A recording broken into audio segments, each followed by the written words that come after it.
প্যারিসের সংবাদপত্রের প্রধান শিরোনামগুলোতে একটি খবর, পৌর নির্বাচনের প্রথম দফার ফলাফল। সোমবার সকালে সংবাদপত্র লে একুশ বলছে চরমপন্থীদের অগ্রযাত্রার কথা। তো লে ফিগারোর পাতায় উঠে এসেছে দক্ষিণাঞ্চলে মেরিন ল পেনের কট্টর ডানপন্থী দল ন্যাশনাল র্যালি বা RN এর শেকড় গাড়ার খবর। 2027 সালের প্রেসিডেন্ট নির্বাচনের আগে এই স্থানীয় নির্বাচনকে দেখা হচ্ছে এক বড় অগ্নি পরীক্ষা হিসেবে।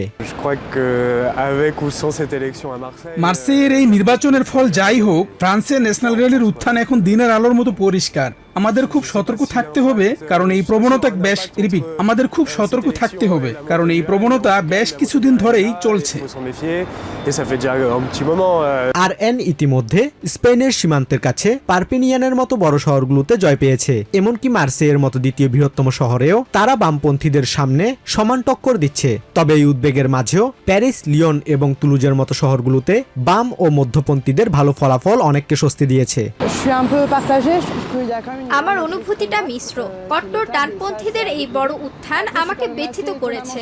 একই সাথে আমি অবাক এবং খুশি যে রুবে, তুলুজ বা লিওনের মতো শহরগুলোতে বামপন্থীরা বেশ ভালো ফল করেছে। এটি আমার ধারণার চেয়ে অনেক ভালো।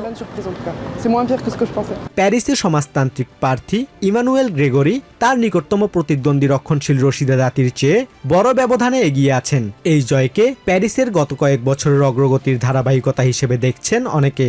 কড়া নিরাপত্তার মধ্য দিয়ে আগামী রবিবার অনুষ্ঠিত হবে নির্বাচনের দ্বিতীয় ও চূড়ান্ত দফা।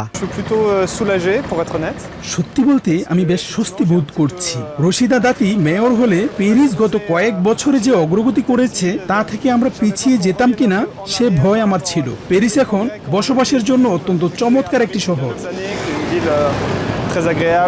অভিবাসন বিরোধী এবং কট্টর জাতীয়তাবাদী শক্তির উত্থান যখন ফ্রান্সের দক্ষিণাঞ্চলকে উত্তপ্ত করে তুলছে, তখন প্যারিসের ব্যালট বক্স যেন ভিন্ন এক বার্তা দিচ্ছে। দ্বিতীয় দফার নির্বাচনের পর ফ্রান্সের রাজনীতির ভবিষ্যৎ কোন দিকে মোড় নেয়, সেদিকেই নজর এখন প্যারিসবাসীর। Basudebnath, TVN 24 news desk. New York থেকে সম্প্রচারিত TVN 24 টেলিভিশন বিশ্বজুড়ে বাঙালির কণ্ঠস্বর।